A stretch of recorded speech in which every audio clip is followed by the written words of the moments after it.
ప్రజల ఆరోగ్య భద్రతకు అత్యంత ప్రాధాన్యత కల్పిస్తున్నాం. గతంలో కాంగ్రెస్ ప్రభుత్వం రాజీవ్ ఆరోగ్యశ్రీ అనే గొప్ప పథకాన్ని ప్రారంభించింది.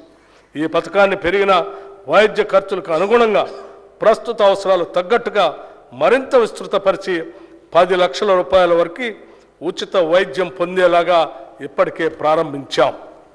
మా ప్రభుత్వం అసంపూర్తిగా ఉన్న సూపర్ స్పెషాలిటీ మరియు ఇతర ఆసుపత్రులు, మెడికల్ కాలేజీలు, నర్సింగ్ కాలేజీల నిర్మాణానికి కావలసిన నిధుల్ని మంజూరు చేసి వాటిని త్వరలోనే పూర్తి చేస్తుంది. హైదరాబాదులో వైద్య సేవలు విస్తృతపరిచేందుకు వీలుగా నిమ్స్ వైద్యశాల విస్తరణను పూర్తి చేసేందుకు తగిన నిధులు కేటాయిస్తాం. పాత బస్తీల్లోని చారిత్రాత్మక ఉస్మానియా ఆసుపత్రి నూతన భవన నిర్మాణాన్ని త్వరలోనే ప్రారంభిస్తాం.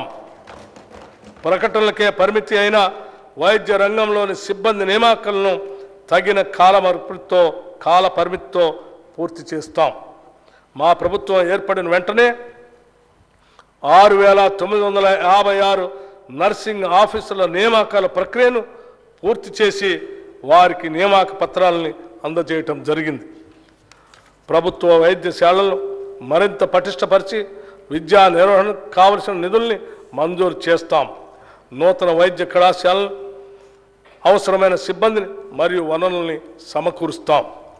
వైద్య రంగానికి ఈ బడ్జెట్లో 11,500 కోట్ల రూపాయలు ప్రతిపాదిస్తున్నాం.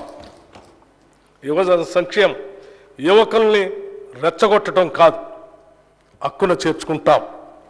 వారికి ఆసరాగా ఉంటాం, ఆదుకుంటాం. స్వేచ్ఛాయుత తెలంగాణలో ఆత్మగౌరవంతో బతికే ఏర్పాట్లు చేస్తాం.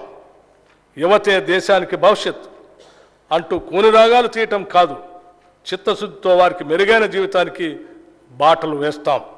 ఇది మా వాగ్దానం మాత్రమే కాదు, ఇది మా విధానం. గత ప్రభుత్వం చేసిన పనులతో యువతలో ఆత్మస్థైర్యం దెబ్బతిన్నది. వారు భవిష్యత్తుపై ఆశను కోల్పోయారు.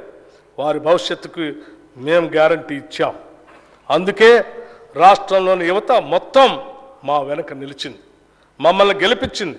ఈ నిజం మాకు తెలుసు కాబట్టి బాధ్యతగా ఉంటాం. చెప్పిన మాట ప్రకారం ఉద్యోగ నియామకాల విషయంలో జాబ్ క్యాలెండర్ తయారు చేసే ప్రక్రియని ప్రారంభించాం.